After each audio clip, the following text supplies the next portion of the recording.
Kaixo, Aider Rodriguez naiz eta Alainen Agirre elkarrizketatuko dut. Zer modu zaude, Alaine? Ondo, nekatut ere bai, eta nekatuta nagoela esaten ohitzen edo, ikasten hori ere, eta indeseatzen Kobazulora sartzeko berriro. Non ibili zea Karena liburuarekin atzera eta aurrera, baina ez hori bakarrik. Unibertsitatean ere, eta esan dezagun bizitza praktikoan luzen abilenean, eta funtzionatzen abilenean gero berri izaten dut sartu Kobazuluan, eta hori niretzat izan da hori. Apur bat isolatuta egon, eta liburuetan sartu, piano aurrean eseri, landare artean egon, eta hori izaten da, neure lekura bueltatzeko nire modua. Konturatu naiz behar dudala ateak zabaltzen dituanan gero itxi, ezta? Orduan hola bizi naiz, zabalduta itxi eta hobeto bizi naiz, egia esan, horrela. Eta nola zaude, gustatzen zaizu elkarrizketak ematea, zure liburuez hitz egitea, zure liburuak kokatzea, ez dakit, agian aurreiritziak sortzea, baldintzatzea, nola kokatzen zara elkarrizketa baten aurrean? Esango nuke ikasi egin dudala, eta konturatu naizela kultur sorkuntza, artea, ulertzen, mugitzen, kontsumitzen dugun moduan beharrezkoak direla, ezta? Batzuetan, sare sozialetan egota bezala, elkarrizketak ematea, hemen agertzea, baina egia da hasieran ez nuela horrekin oso bat egiten, ezta? Oso bortitza egiten zitzaidan eta sentitzen nuen etzala beharrezkoa edo etzala baliagarria liburu baten inguruan berbetan egotea. Iruditzen zitzaidan nik gutxi neukala esateko, ezta? Liburua hor dagoela eta liburuak berak egin behar duela berba, ezta? Orduan hori hasieran eneraman oso ondo. Gero konturatu nintzen, egin behar dela, ezta? Eta idaztearekin batera datorrela idazle izatea, ezta? Orduan ikasten nabil idazle izaten ere. Naiz eta nik idatzi egin nahi dudan batez ere, ezta? Eta gero egia da ikasi ere egin dudala. Klabeetako bat niretzat orain eroso sentitzeko horrelakoetan, eta azken aldian, esango nuke azken urtean Karena liburuarekin batez ere, sentitu naiz erosoago, ez bakarrik hitzaldietan, irakurle taldetan, baita ere elkarrizketetan, eta esposizio horretan esan dezagun, ezta? Erosoago sentitu naiz neure burua onartzen hasi naizelako, ezta? Naizena nire adierazteko modua, hitz egiteko modua, ezta? Ez dute ordenatuki hitz egiten, gehiago da nire pentsamenduaren isla da, zuhaitz bat, komunikatzeko nire modua, horrela pentsatzen dut nik ere. Eta horren kontra egiten saiatzari utzi diodanean, eta naizen hori, edo naizen horretatik egotera ausartu naizenean etorri da lasaitasuna, ezta? Eta gero laguntzen du baita ere, kamerak eta ahaztea. Begiratzen diot aurrean daukadan pertsonari, eta orduan hor ikusten badut pertsona bat eta konexio bat, ja ondo sentitzen naiz, hemen zurekin bezala. Adibidez oso gustora sentitu izan naiz Txapa aldizkarirako Idoia Torregarairekin, hor klixe bada esatea kamerak hor zeudela ahaztu genula ia, ez genuen ahaztu, baina egia da sentitzen genuela biok, ezta? Jari hori, Amagoia Mujikarekin Gararako egin zianean ere elkarrizketa, bera ere ikusi nuen, ezta? Etzan izan bakarrik berak niri galdera botatzea, ezta? Ikusi ahal izan nuen galdera horien atzean zer zegoen, nola sentitu zituen berak liburuak, bere jakin minetik zetorrela guzti hori, eta konturatu naiz konexio horretan, hobeto daramatza dela, bai. Karena aipatu duzu zure azken liburua, novela, asko gustatu zait. Oso gaztea zea, eta oso gazte hasi zinen idazten, dauzu argitaratuta poema liburu bat, 45 novela, helduentzako, ze gero beste dituzu aurreta gazte literaturan ere bai.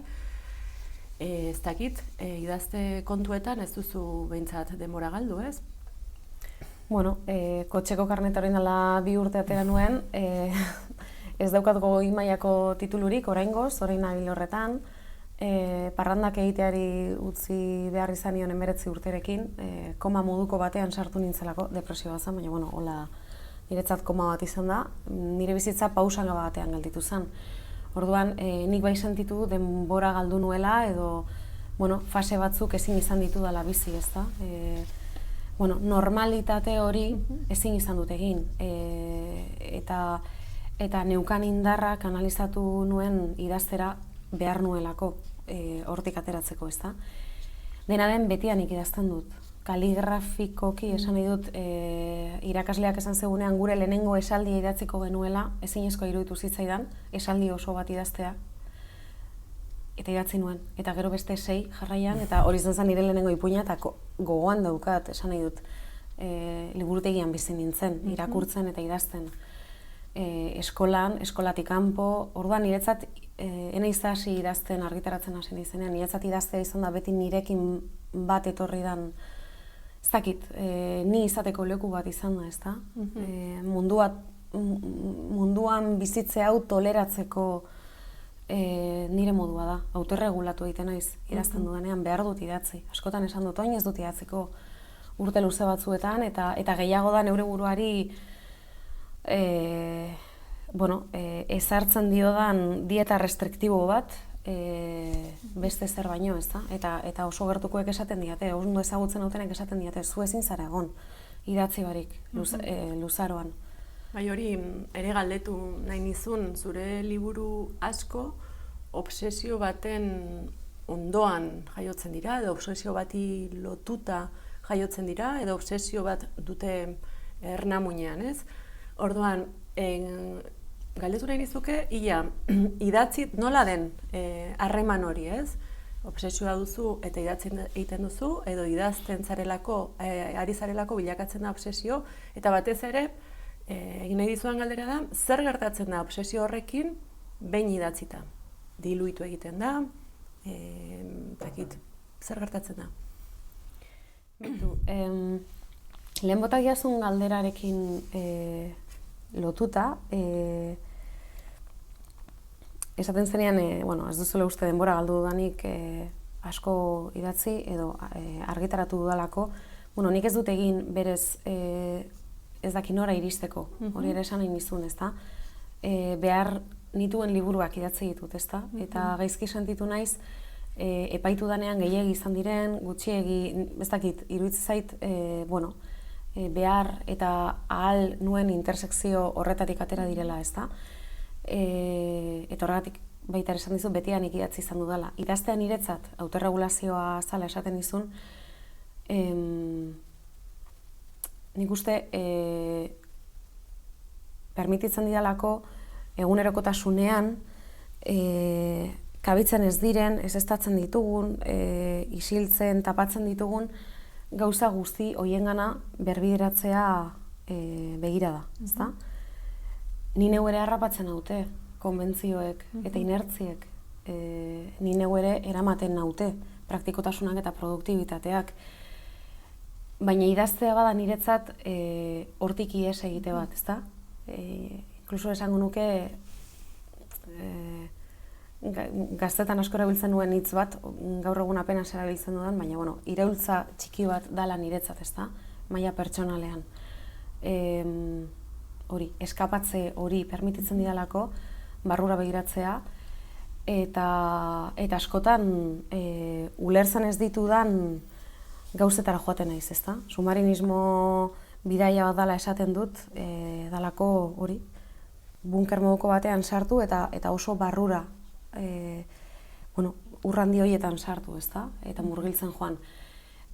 Askotan ez dut jakin izan zer idaztera noan, ez dut, sumatzen nun bazegola hor, urloiren bat, zekinen bat behar zuena ikusia izan. Esan duzu, liburu bat idazten hasi aurretik ez duzula jakiten batzuetan, Bai, badakit iseilarekin gertatu zitzean, sentitzen nun alako gorputzen, ez dakit, alako ezin egon bat, zer zegoela eta esaldi batzuk eta liburu bakoitza da bakarra, esango dizut. Kamisoi zuriz eta askoarekin oso argi ikusi nuen irudi bat, ezta? Ba, kamisoi zuri horren tirantea erortzen ume baten sorbaldatik bera gizon batek bultzatuta, bai. Karenan argi neukan gaia. Arrastakan eraman, gaia bera neukan atzetik, nire atzetik zebilen gaia, ezta? Baina batzuetan esan nahi dut zerbait korporalagoa da, ezta? Karena ez idazten, saiatu nintzen, gai hori atzetik neukan arren ez idazten ahalegindu nintzen, baina halako batean ja, onartu nion, zanon, harrapatuko nau eta lehenago beranduago eta utziko naiz harrapatzen, eta ja sartu egiten naiz. Askotan ez du jakiten, Karenarekin enun jakin, uste nun abortu baten historia, galera baten historia kontatuko nuela, eta gero hasi ziren sortzen beste gauza asko. Zen niretzat idaztea da hori, ezta? Erantzunak ematea baino gehiago galderak egitea da, bilaketa bat da. Eta gero akaso topatuko duzu ezer, ezta? Baina hasieran ez dut oso ondo jakiten nora noan, batez ere, esango nuke helduen literaturan dauzka novela hauetan. Orduan izaten sartu, eta askotan bai obsesio hori hanpatu egiten da. Ze behar bada emozio txiki batetik abiatzen naiz. Isailda adibidez sortu zen, helduarora iristen ari nintzen garaian asko maite nuen pertsona bat galtzearen beldurra sentitu nuelako lehenengo aldiz. Nire gurasoak ez ziren norbait galtzeko beldur hori, ezta? Hasi nintzen sentitzen, eta nabaritu nuen horra sartu behar nintzela. Eta gero bai horra sartzen naizenean hanpatu egiten da emozioa hor kokatzen zarelako, ezta? Eta gero hori. Eta orduan obsesioa halako batean handitu egiten da, baina gero bai nik sentitzen dut ez dakidan txikitu hitza, ez dakidan joan gainditu, esango nuke gauza guzti horiek kolokatu egiten direla. Nik sentitzen dut nire bizitzako ez dakit fase guztiak, baina bai, sentitzen dut bidaia honetan geltokiz geltoki noala eta novelak nire bizitzarekin nahiko bateratsu da zela, ezta? Eta bizi izan dudan geltoki bat edo fase bat digeritzeko behar dut novela bat idatzi. Hori gerora konturatu naiz. Ikusi ditudanean, liburu horiek bai markatu dutela, moduren batean edo bestean, nire ibilbide pertsonala, ezta? Orduan gero kolokatuta daudela sentitzen dut. Karenarekin adez, Karena idatzi ala egin ahal izan nuen dolua, nire alabaren dolua, lehenago egin ez nuena, ezta? Orduan idaztea bada liserik eta ariketa bat, onartzea, barruan isilpean reprimituta dauden gauzei begiratzea, ezta? Nire terapeutak behin esan zian oindala ez asko eta etengabe nabil esaten, esaldia bera, marabillosoa, magikoa iruditzez gain, oso literarioa iruditzez zaidalako. Esan zian, biziko bazina idazten duzun bezala, eta ez zuen gehitu ezer, ezta? Baina banekin zer esan nahi zuen. Esan nahi zuen, barruranzko begirada hori eukiko banu egunerokotasunean, ezta? Ez bakarrik idazterakoan. Euskal Idazleen Elkartearen arabera, Alaine Agirre Garmendia gazte hasi zen idazten, eta egungo euskal literaturako ahots pertsonal eta interesgarrienetako bat bihurtu da urte gutxian kritikaren, nahiz irakurleen onespena lortu dituena. Bere prosaren erritmo, indar eta pasioari esker. Beste hitz batzuekin adierazi zuen Victoria Gabaldon kazetariak, idazleak eta Magazine aldizkariaren sortzaileak. Agirrek kontrakzioekin eta oxitozinarekin erditzen ditu bere liburuak. Agirrek beraldetik hau aitortu zion Gabaldoni Magazinen egin zion elkarrizketan.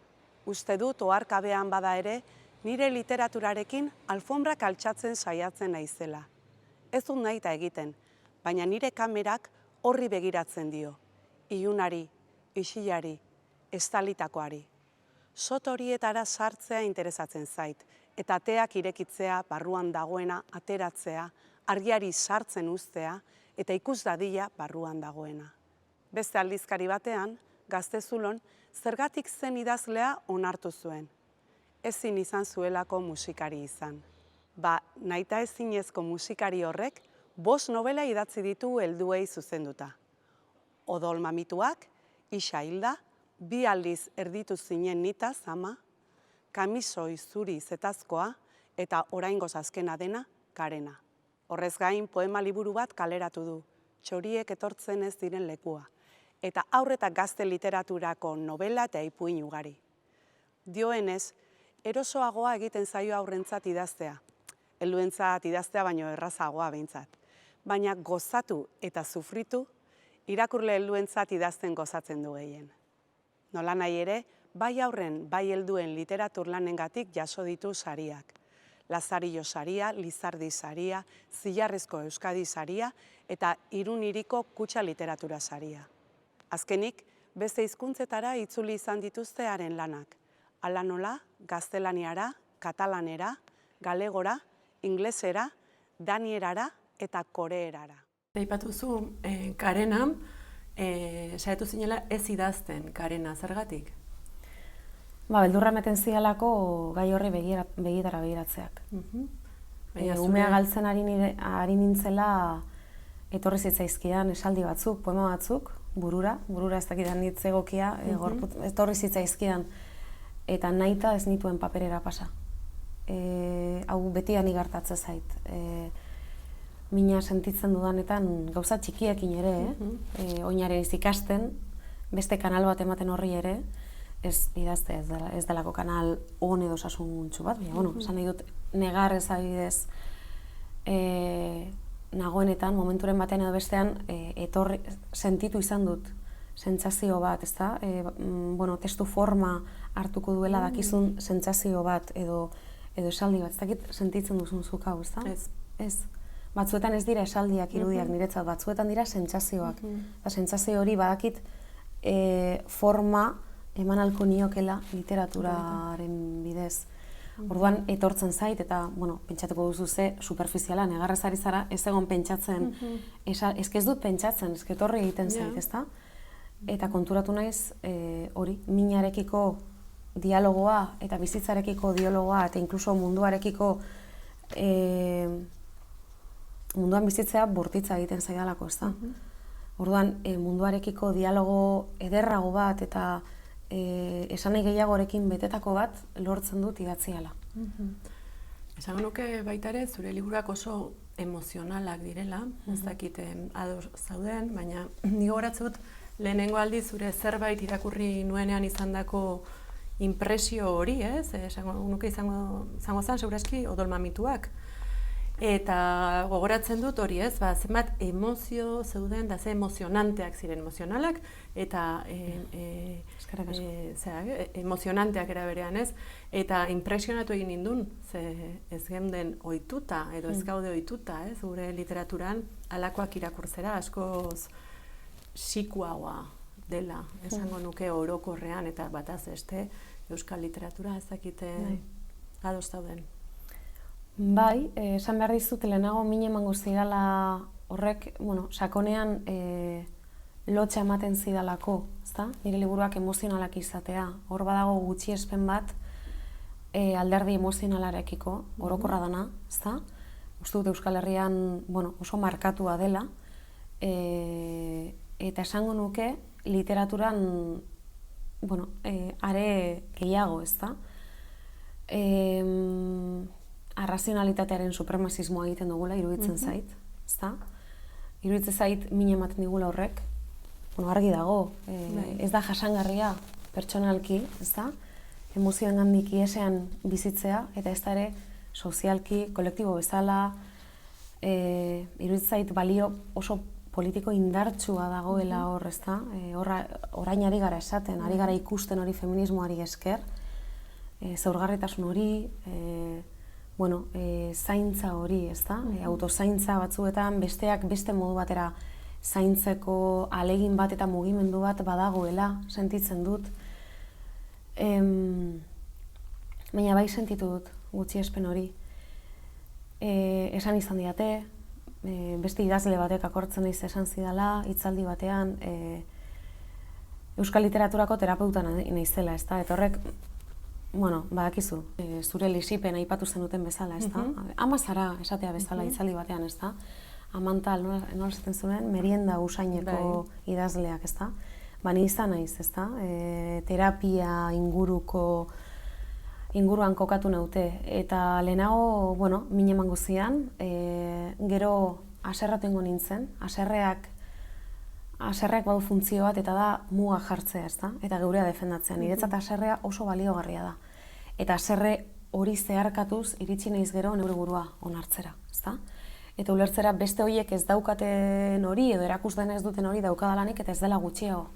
Nik sentitzen ez dudan bezala, nirea gehiago danik, besteena baino. Iruditze zait gainera, alderdi emozionala gutxiestea dala aldi berean sexista eta klasista, eta seguramente kapazitista, argi eta garbi kapazitista ere bai, eta gauza gehiago esango nizuke, baina badu zerikusia, ez emozionala den hori, ezta? Batez ere arrazionala dana eta intelektuatik ari dana, kontentzio batekin, ezta? Ostasuna, presentzia, hori lotzen da klase sozial ertain eta batez ere altuekin, ezta? Eta hori aldentzen da klase sozial bajuengandik eta askotan izan da mekanismo bat eskoletan bertan, eskola instituzio bezala esaten dut, eskolan bertan, ezta? Esaten denean kurrikulum eskutuko kurrikulum hori eta, ez dakit, iruditze zait hor, gutxiespen horrek osagai klasista bat daukala. Sexista ere badu. Ze interesantea. Argi eta garbi badakigu, esan nahi dut, gizonek egin dutena hartu izan da, zientziak, orain gero eta emakume gehiago doaz zientzia egitera, zorionez. Beti ikasketak, lehenago emakumeek ikasten zuten zaintzara bideratutako lanak eta ematen zuen gauza serioak zirela jakintza, intelektoa, jakintza hori bakarrik baliz bezala. Jakintza, lentejak prestatzea eta termometroa nola jarri izango ez baliz bezala, Zer hartzen dugu jakintza bezala? Nori deitzen diogu jakitun? Inteligentzia ere, ze inteligentzia mota da gaur egun hegemonikoa edo baloratzen dena, ze inteligentzia gehiago daude. Eta ez dira ikusi ere egiten. Ez bakarrik ez dira aitortzen eta balioan jartzen, ez dira ikusi ere egiten, ezta? Orduan, iruditzen zait horrek ere baduela komponente sexista bat. Eta, nik askotan sentitu izan dut, eta hau gehiago, literatura konfesionala edo autofikzionala edo... Bai, horri buruz ere galdera bat egin nahi niko dizuke, ze abizen gustatzen zaizu, ez? Azkenean zure, aipatu duzu gaur ere ez, baina zure liburu asko zure bizitzarekin nahasten dira, eta pentsatzen alderantziz ere bai, zure liburuak nahasten direla zure bizitzarekin, ez? Eta batzutan esan izan da konfesionala dela, autobiografikoa, autofikzioa, ze etiketa baldin eta bakarren bat gustoko baduzu, zein aukeratuko zenuke? Momentu honetan bat bere ere ez, eta hain zuzen ere da konotazio negatibo handia daukatelako guztiak, ezta? Behar bada iritsiko naiz, momenturen batean, baten batekin, eroso sentitzera ez dakit, baina baten bat apropiatzera, ezta? Bestelako insultuekin edo egin dugun bezala, ezta? Marika boierarekin egin dugun bezala. Espero dut ahalko dudala hori egin, eta eroso sentitu, euskal literaturako terapeuta horrekin orain, bai. Hau ere ez da ohikoena, esan dugu emozionalitatearena ez da ohikoena euskal literaturan, esan dizun, sikua dala orokorrean eta bataz beste, edo behintzat kanonikoa bilakatu den literatura hori, eta gauza bera honekin, ez? Azkenean, autobiografiatik edaten duten liburu horiek, ez dakitze leku daukaten eduki duten orain arte, esan dezagun hitz lehun bat erabiltzagatik oso diskretua den gizartean bizi garela, edo zurra, neurritxua, horrelakoa da, Drakoniarra. Baita ere, horrelakoa ere bada. Zure buru gogoan edukita, bai. Horrelakoa ere bada, parte batean gure literatura, diskretoa, zurra, neurritxua, ez da Alaine Agirre, ez da zuk egiten duzuna, orduan jakin nahiko nuke ze harrera eduki duen zure literaturak sistema hortan. Bietatik, eta esango nuke, bi erantzunak izan direla nahiko sutsuak, ezta? Erantzun bat egon da, etengabe gordintasuna aipatzearena gordintasun hitza bera, eta aipatzea, bakizu, konotazio negatibo batekin, eta are gehiago esango nuke desegokitzat hartu da nire literatura. Eta zentsura ere aplikatu nahi izan zaio. Adibiderik edo aipatuko zen? Nahiago dut, ez. Ez diot energiarik eman nahi horri egia esan. Bai. Baina bai, eta horrek eragin izan dit. Eta, gaztea nintzen, ez dakit, ikasi dut, esan nahi dut. Eta esango nuke Karena eleberriarekin askatu egin naizela, idazle modura. Ze, gero joango gara horra, nahi hori baduzu, baina Karena izan da lehenengo novela idaztea bezala, edo antzeko gauzak sentitu izan ditut, antzeko beldurrak, kezkak, zalantza, galderak, ezta? Eta enekien nola aterako zen, zein izango zen nire idazteko modua, estiloa, ahotsa deitu nahi duzun bezala. Eta hor sentitu naiz berriro odol mamituen aurrean bezala, ezta? Enekiela zer aterako zen, eta atera da betikoa. Eta ez bakarrik hori, ikasi dut, esan nahi dut, onartzen. Nire literatura hori dela, ezta? Eta nire parte bat ere edo nire esentzia hori dela baita ere. Orduan, nago onarpena lan zen azken aldian terapian, eta esaten du terapiara noala, ez pudorerik ez daukadalako nire gauza kontatzeko, gauza pila badaude ez ditudana kontatzen, ezta? Hau ere bada gauza bat, jendeak uste du edozer kontatzen dudala, ezta? Kontatzen dut interesgarria, baliagarria, politikoa izan daitekela uste dudan hori, ezta? Terapiara adibidez noala, naturalki esaten dut, gustatuko litzaidakelako bizitzea jendarte batean non hori normalizatuta daukagun guztiok. Ez bakarrik etiketa, neurodivergentearen etiketa, eufemismo bat erabiltzearren, jarrita daukagunok bakarrik, ezta? Eta azken, nire azken pausoak terapian izan dira, onarpenezkoak, nire bizitzako esparru guztietan, eta iraultza handi bat ari da izaten, egia esan. Aukera nezakeen Karena, irakurtzen amaitzeko gai izan banintz. Irakurtzeak berak, horren beste min emango ez balit. Aukera nezakeen Ixa Hila. Ixa Hilarekin ezagutu nuen Alain Agirre. Eta Alain Agirreren idazteko modu hain barruraino heltzen zaidan hori. Aukera nezakeen Kamisoi Zurizetazkoa. Kamisoi Zurizetazkoa irakurri nuenean zerbait barruan egin zidan klik. Eta konturatu nintzen nola aurrenganako sexu abusuak sotilak, bezain gogorrak, bezain zikinak, bezain gogorrak, bezain sotilak izan daitezkeen. Aukeratu dut 2 aldiz, erditu zinen nitaz ama. Eta egia esan aukera nezakeen edozein pasarte, edozein zatitik gustuko dut liburuak irakurri ikutu, marraztu eta doblatzea. Aukera nezakeen lehen parteko edozein. Lehen partean hasieran, Alainek zitatzen du Leopoldo Maria Panero. Arrasatekoa naiz, gertu bizi izan duen urte askoz.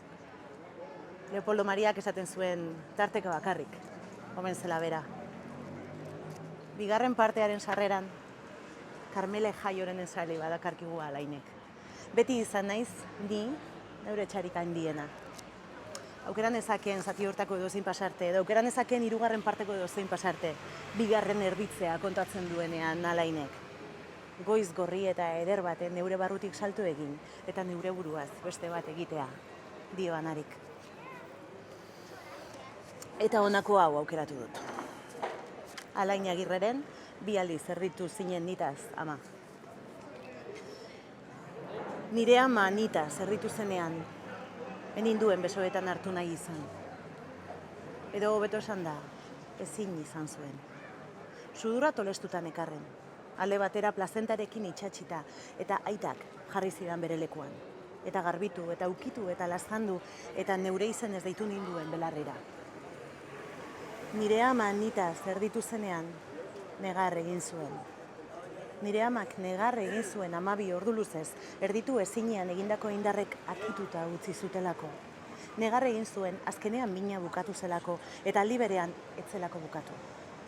Negar egin zuen bere barrutik irtendako ume, plazenta, txixa, kaka, odol eta batek daki zer gehiagorekin batera, maitasunaren antzeko sufrimendu indartsu bat atera zitzaiolako.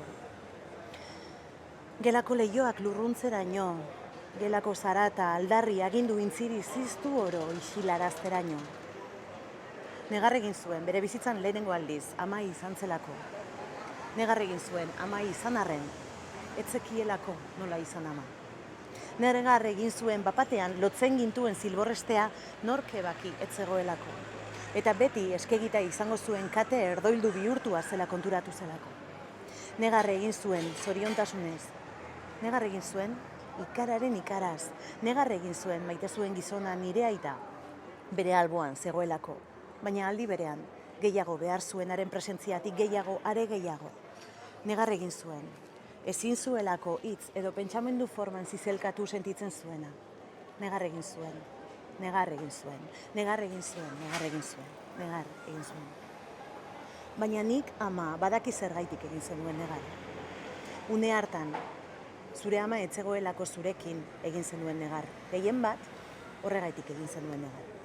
Eta aldi berean ni zure alaba handengoelako, azkenean, zure titietatik oska tira zupa eginez bizitza eskatuz bezala, zu xurgatu zurrupatu zupatu nahian eta intzirika negarrez, zuk bezalaxe, neukere, momentu hartan, eneukalako nire ama alboan.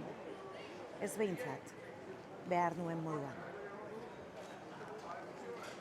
Eta horrela, ulertu nuen, nola, Alainerentzat, berari buruz idaztea dela, niri buruz idazteko bere modua. Berak dioen bezala, zuoi, zeuen buruaz, erditu zareten hori. Danak, gara, alaba. Esango nuke badela hots basati bat, era berean gardena, zure lehenengo liburutik ikusten den zerbait dela esango nuke, baina agian Karenan oraindik eta ja indar gehiagorekin, ez, baduzu timbre bat, beste inork ez daukana eta oso rekonoziblea dena, ez, euskal literaturan edo literaturan, ez, hori ez da hola eta hola lortzen den zerbait, ez, eukitzea ahots berezi bat eta bereizi daitekena besteen ahotsen gandik, ez. Hor nik uste, nire kezka, nire beldurra hori izan. Helduentzako idazten hasi aurretik, neuzkan argitaratuta aur literaturako zenbait ipuin, eta blokeo paralisi moduko batean nengoen, enekielako bat ze genero literariotan idatzeko nuen. Ze asko gustatzen zitzaidan ipuinak irakurtzea. Zu tartean adibidez, ezta, zureak.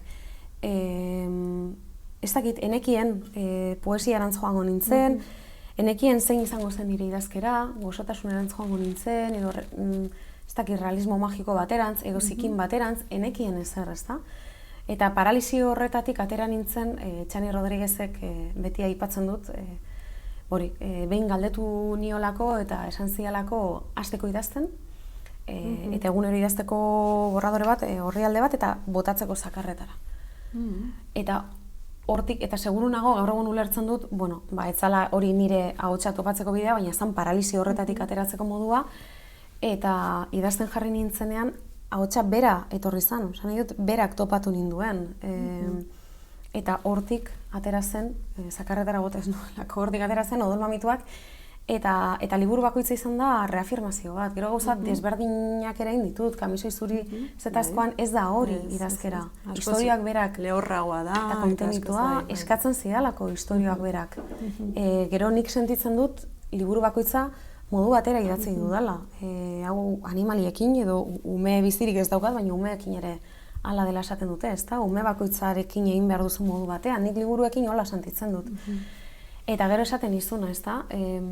Oinon hartzen abila eta pozik nago askatzen abilelako, ezta? Sentitu dudan desegokitasun gutxiespen, korseetan sartu nahi hori horretatik, ezta? Niretzat esan izan dut, idazte dela niretzat libre sentitzen izan territorio bakarra eta hori zainduko dut otsoen kontra eta lukurreriaren kontra.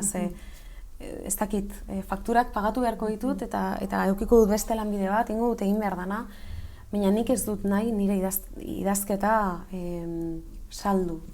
Ez dut saldu nahi, zaindin behar dut hori, hor sentitzen naizelako bizirik eta libre, ez da? Eta hortik ateratzen da, eta niretzat importante izan da onarpen hori. Eta gero, esaten izuna, beste erantzun bat ere eduki du, ez da? Eta izan da aldi berean, jende pila batek idatzi dit. Badakit harreman oso berezi daukazula, zuk irakurle jendearekin, aipatu izan didazu noizbait, ikusi izan zaitut, zer esaten dizute eta nolakoa da zure irakurleria? Bitu, jende pila bat idatzi dit edo kontatu dit, ez da, zelan sentitzen dituen nire liburuak eta egia esango dizut, ondo gelditzeko esaten den gauza bada, baina ez dakit, egia esango dizut, saririk handiena hori da niretzat. Nik ere pentsatzen dut, sarietan, nik ere pentsatzen dut, nahiko nukela beste modu bateko beste errekonozimendu bat, eta sentitu dut beste leku batzuetan errekonozimendu hori ez zaidala iritsi, eta horrek noski mina eragiten dit. Baina halakotan gero, etengabe joaten naiz bestera, ezta? Eta esaten dut, non dago niretzat magia, konexioa hor, iriste horretan, ezta? Nik neukenun espero horren beste iristea idazten hasi nintzenean, eta pasada hori izan da. Basatia eta izango da idazkera, baina baita ere zelan sentitzen den. Esaten diate, Karenan irakurritakoak sentitu egin dituztela. Beren gorputzetan, ez dakit, jakin izan dut, momentu txar bat pasatzen ari dan jendeak eskertu egin dituela, nire liburu batzuk, oso konektatuta ikusi dut jendea nire liburuekin, jende ez guztiak, noski, baina irakurle askorekin egon naiz eta hor konturatzen naiz hori dala, daukadan altxorriketan diena. Eta konturatu naiz, lehen esan dizut idazle izatea ez zaidala gustatzen, ez zai gustatzen bat ere egia esan, gero ekosistema horren barruan mugitzea oso arrotz sentitzen naiz. Idazleen ekosisteman diozu? Ez bakarrik idazlena, kultur ekosisteman, harremanak, ez dakit, ez zait beti benetazkoa egiten, ezta? Eta aldiz, irakurlekin nagoenean, sentitzen ditut benetakoak diren gauzak, ezta? Eta konturatzen esaten izuna, ezta? Niri idaztea gustatzen zait, eta berreki konturatu naiz ez bakarrik idaztea. Komunikazio hori gustatzen zait. Irakurle taldetan, hitzaldietan, konturatzen naiz piztu iten naizela, ez dakit zelan esan.